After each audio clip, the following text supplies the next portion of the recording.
যে আপনারা এমনভাবে এই ব্যালট পেপারটা ছাপিয়েছেন যে তার প্রথম লাইনে দাড়িপাল্লা আছে, শাপলা কলি আছে এবং হাত পাখা আছে, কিন্তু বিএনপির যে প্রতীক সেটা শেষ লাইনে মাঝামাঝি জায়গায়, যাতে করে এই পেপারটা ভাঁজ করলে আপনারা দেখবেন আর কি। এটা আমাদের কাছে এটার একটা কপি আছে, আপনারা নিজেরাও দেখতে পারেন, এখানে আছে, আপনারা দেখেন। ঠিক বিএনপিটা মাঝখানে, যদি এটা ভাঁজ করেন তাহলে এটা পড়ে যাবে ঠিক মাঝখানে, আর ভাঁজ পড়ে গেলে একটু অস্পষ্ট হয়।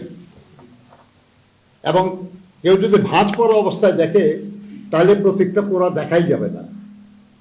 ধানের শীষের উপরের অংশ দেখা যাবে এক পাশে, নিচের অংশ দেখা যাবে আরেক পাশে। আমরা মনে করি যে এই বিষয়টা এমনি এমনি হয় নাই,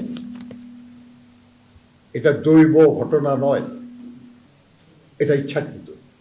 প্রধান নির্বাচন কমিশনার এবং নির্বাচন কমিশনাররা এ ব্যাপারে তাদের অজ্ঞতা প্রকাশ করেছেন যে তারা ঠিক জানেন না যে এটা কিভাবে হয়েছে এবং তাতে কোন প্রতীক প্রথম লাইনে বসছে দ্বিতীয় লাইনে বসছে এটা তারা খেয়াল করেন না।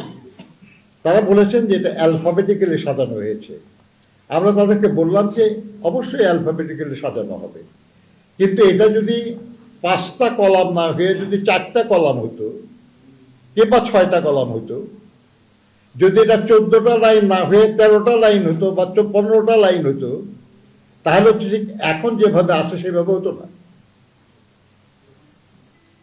কিন্তু এক্স্যাক্টলি 5টা কলাম এবং 14টা লাইন করে 3টি বিশেষ রাজনৈতিক দলকে প্রথম লাইনে দেওয়ার উদ্দেশ্যটা কি?